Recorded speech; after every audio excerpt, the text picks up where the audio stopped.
Hello, welcome.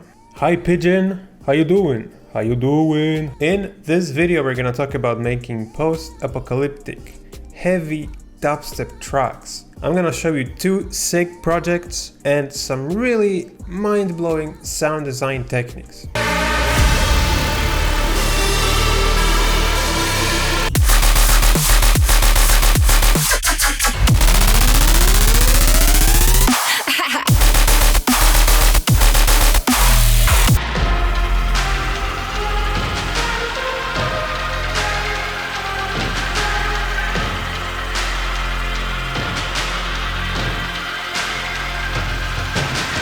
But first, let's talk history. So, I have just started a new production project called Unknown Realities. It's gonna be a banger-friendly place for banger-liking people. It's a new artist name, simply speaking, for heavy dubstep, trap, and basically heavy shit. So if you wanna take a listen, check out the link in the description. Also, there's a free sample pack coming with it. Oh my god. So if you wanna get samples, check out the link in the description. If you wanna take a listen, check out the link in the description. If you don't wanna do anything, understandable. Have a great day. So let's dive into Ableton and let's see the projects and how I made them and how you can make post-apocalyptic stuff yourself.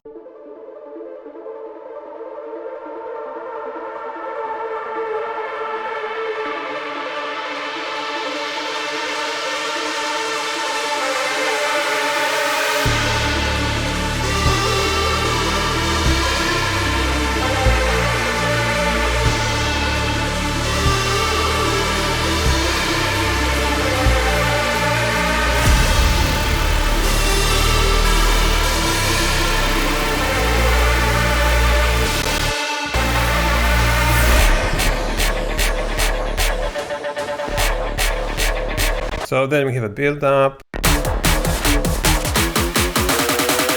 that beat's so nutty.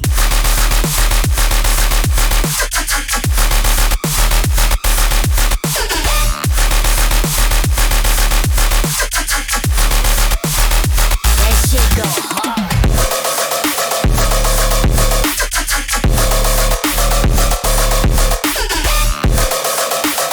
And then the second drop goes like this. Man, that beat's so nutty.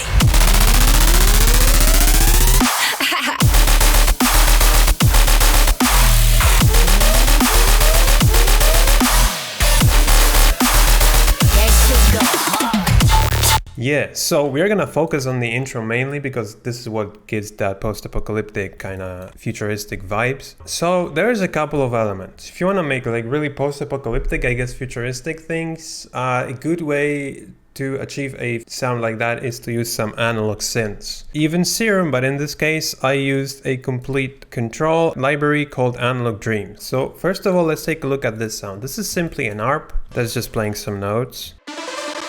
And what's cool about this is that this is a really moving sound. Like most of the sounds in here have the same post-processing. It kind of works because it puts all the sounds in like the same room. So let's turn off all the post-processing.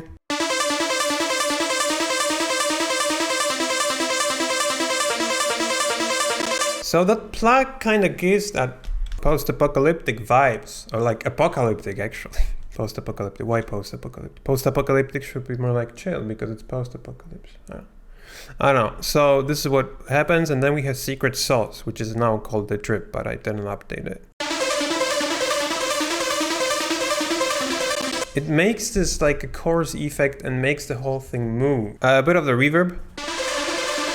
Actually, a lot of reverb. Some EQ, this is not really making a difference, and some side cut. So that's one thing, and then once you have like the main melody, you can start adding bass. So the bass also should be, well, analog in this case. Kind of moving.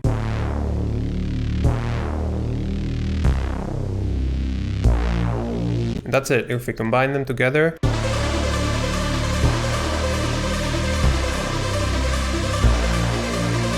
Then the next thing, there's a really cool thing you can do to make the whole thing flow smoother and give that tension and just darkness. We have then Secret Sauces, did the same thing. Reverb, we're just playing one note only. because we want that tension. So if you want tension, then just play one note constantly all the time. And I went here, I've been automating the pitch bend knob.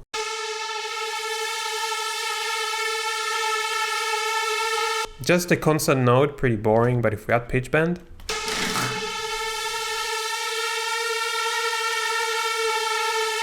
Man, what you doing here? See, this happened because I added pitch bend. So then we combine these things together.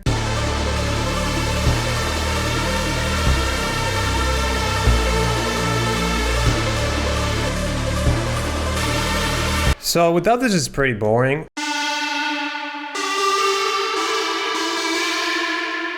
Analog Dreams, same post-processing. And here, as you can see, there's a little bit of the space. That's why I put this melody here, call and response kind of deal.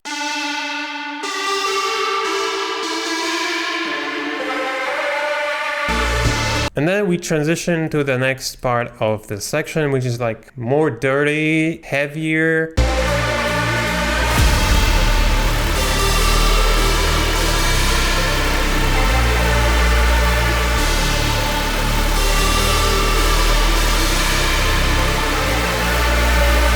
Yeah, if we take a look at the automation lines, there's two automation lines. This guy is a cutoff in the synth, which is basically opening. As you listen to the lead here,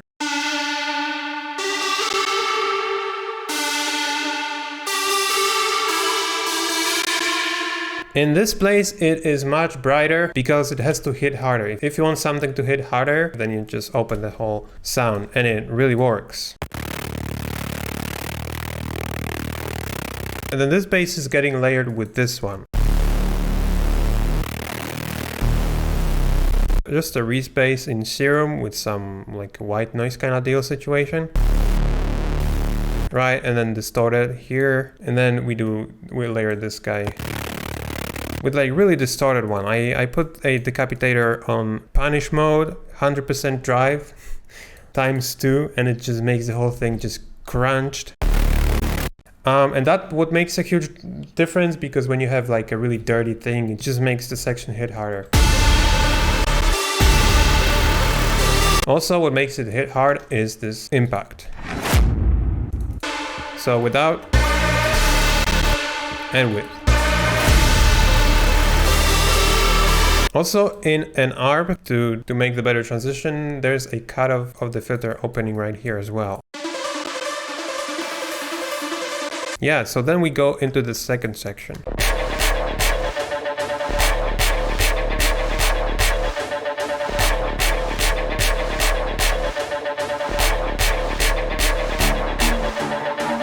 Which is kind of like a tension release from the whole really intense verse. The main thing just playing here is this bass that I made in Serum. Then what I did is I took this cello loop from Virtual Riot. I took this sample, basically I put it on the timeline. You pitch it up and then you choose a texture mode, like to the grain size above 100, and then just cut this and just stretch. And you get this really cool granular background effect. Some background noise, and then we have this cello playing, but it is really low. And then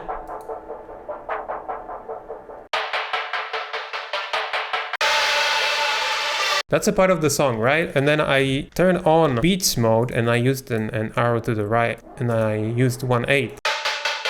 And what it does, it chops the whole sample into pieces every 1/8, and you can choose the length of this repetition. And also I put a filter on it with an envelope follower. So there's like a little bit of the filter opening, and it works really nice. And then we have that actual synth. We have an impact here from oversample.us. Sweep down.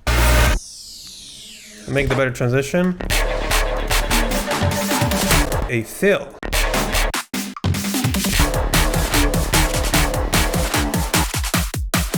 And then a build up. Snare. Claps. Some clap fill. And then something fill.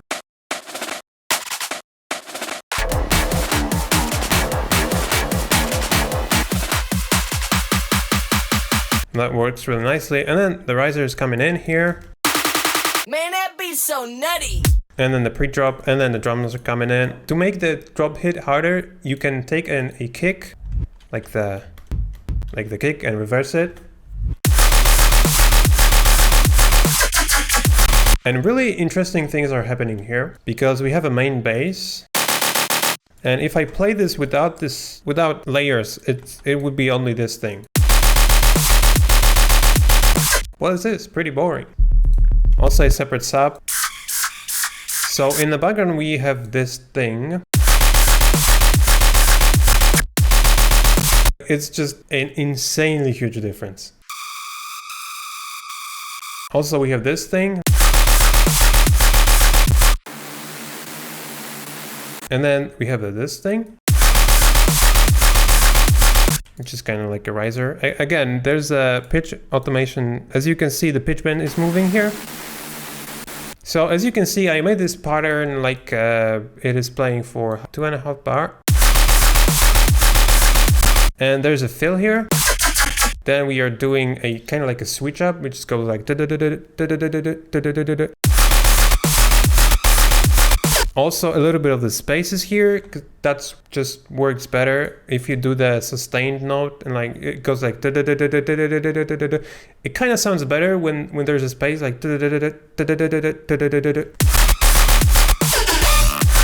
triple gunshots. Sick. Second part is kind of really cool. Because just to make it more interesting, I switched up drums. Like, this is a complete switch up actually.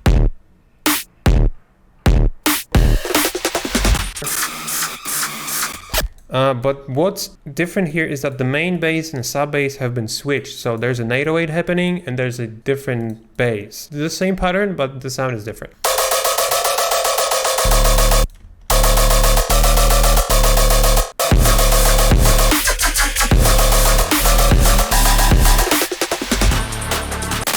This thing, I just automated the chorus pitch in Serum. Layered with the sweep up.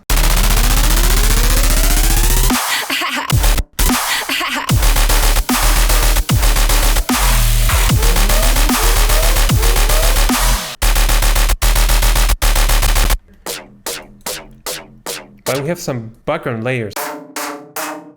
Like this one, for example. This is really interesting.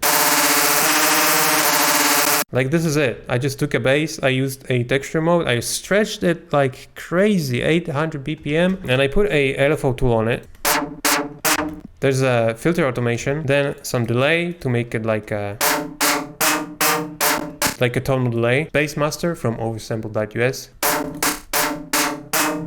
Really good. In the EQ3 I cut some frequencies on the mid signal, so the sound got really wide, and I tried to position the instrument because this bass and the sub bass here, they're literally like in the middle playing. Yeah, sometimes to just add some tension, like just add a riser. So now we're gonna go into a project that has some really cool sound design techniques.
So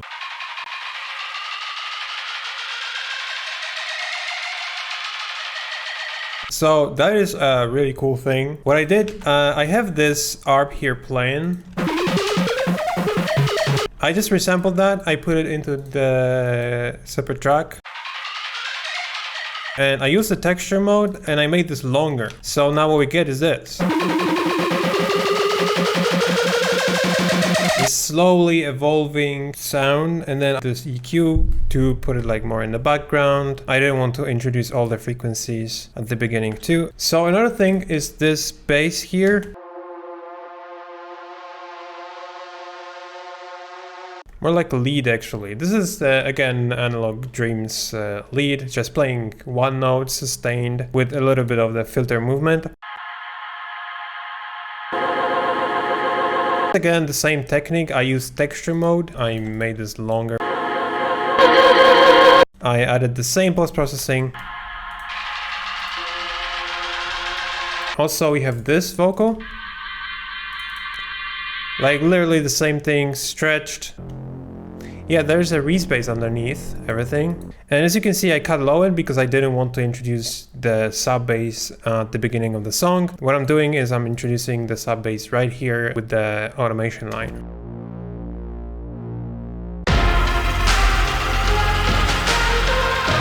Really epic war drums.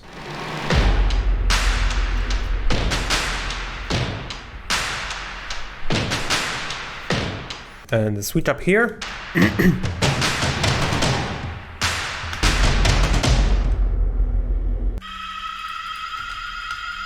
This vocal.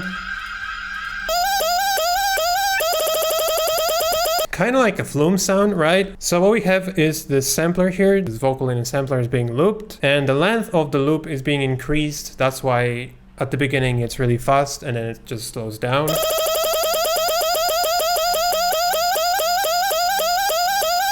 So here we are adding EQ, reverb, and again EQ, just to put it in the background. Limit the frequencies.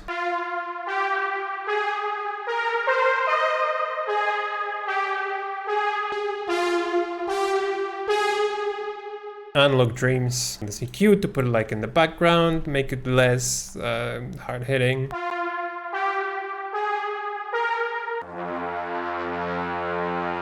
So this is just a contact brass ensemble, just a simple brass. Then we are adding LTT, make it brighter. We're adding this plugin called Texture that adds that really crispy noise.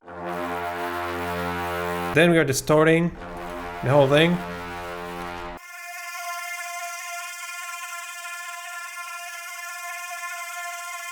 So simply what it is just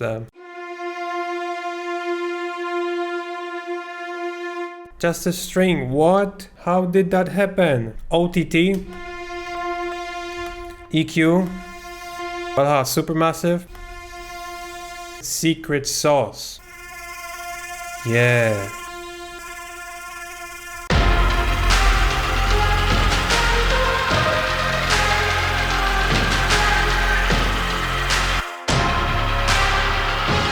What is making a lot of tension here are these long sustained notes. This is 8 bars long, that's a lot, but because the sounds are evolving, like this sound, it makes the whole thing sound super epic.